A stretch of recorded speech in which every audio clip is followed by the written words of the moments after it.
Aswand Cruickshank, your one and only Move Swiftly speaker, checking in for a daily Move Swiftly thought, giving you a perspective on teamwork that you will not get anywhere else. It is championship week, folks. Championship week in college football. Very, very lovely time of year, especially when your team, the team I'm personally a fan of, is in it.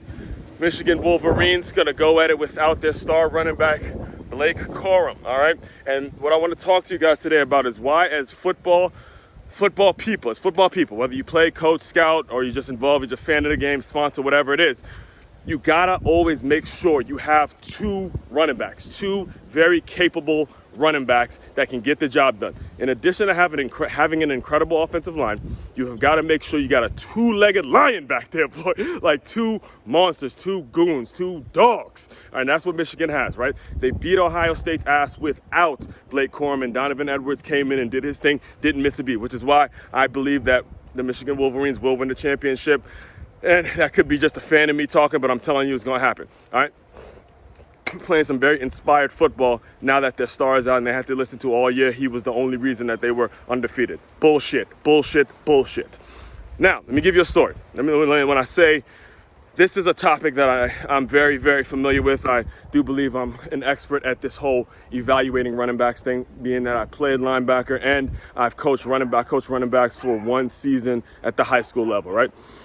Here's what I mean when I say you gotta have, there's the reason I say you gotta have two great running backs in your backfield. When I was a junior in high school, my first start was against actually DeMatha High School, which in my opinion is running back high. I don't think you can name a high school that has better running backs than DeMatha High School, and this is a good council guy talking, so I'll give them that. They got some motherfucking animals in terms of just from Bryant Westbrook to just dogs. All right, I don't even have time to name all of them, even the current one actually. South Carolina, Marshawn Lloyd. But like I said, there's been plenty. When I played, I had to go up against a guy named Patrick Mealy. He ended up playing at Army, who actually has a game today against Navy, I believe it is. And them uniforms, boy, I saw the uniforms. Them shits is hot. Them shits is tight. Anyway, Pat Mealy going in. This was my first start. All the coaches all week were listening to Pat Mealy this, Pat Mealy that. You know, you gotta hit him down low, man. You can't hit him up high because he's just gonna throw you off, man. He's so good, man. Like that's the bullshit we was hearing from our coaches at Good Counsel. And we handled them pretty well in the regular season, but it was when we went and scouted them. We as a team, we went and scouted them during the playoff game, and I believe they were playing McNamara. And Pat Mealy goes down with an injury. And me as a linebacker, I'm watching it with my teammates. Me as a linebacker, I don't celebrate, but they kind of look and they feel a sense of relief because that motherfucker was a difficult dude to tackle. And they looked at me and goes, "Hey, Wani, bro, don't even worry about it. Their backup is a fucking animal. Their backup is probably better." And guess who their backup was? Their backup was a cat named Benji Clemens. And Benji actually became a teammate of mine at Stony Brook. And Benji, they were right because during the championship game, you know, Mealy's ankle was bothering him still, and Benji got the most of the carries, and they still beat us by 1 point, which was still debatable with some of those calls. But at the end of the day, they won. I'll give it to them. But the point I'm making is they always had two backs. And to go further in the story, if you want to ask me who their third string running back was, who was the running back after Benji, it's a cat named Surly Monzi.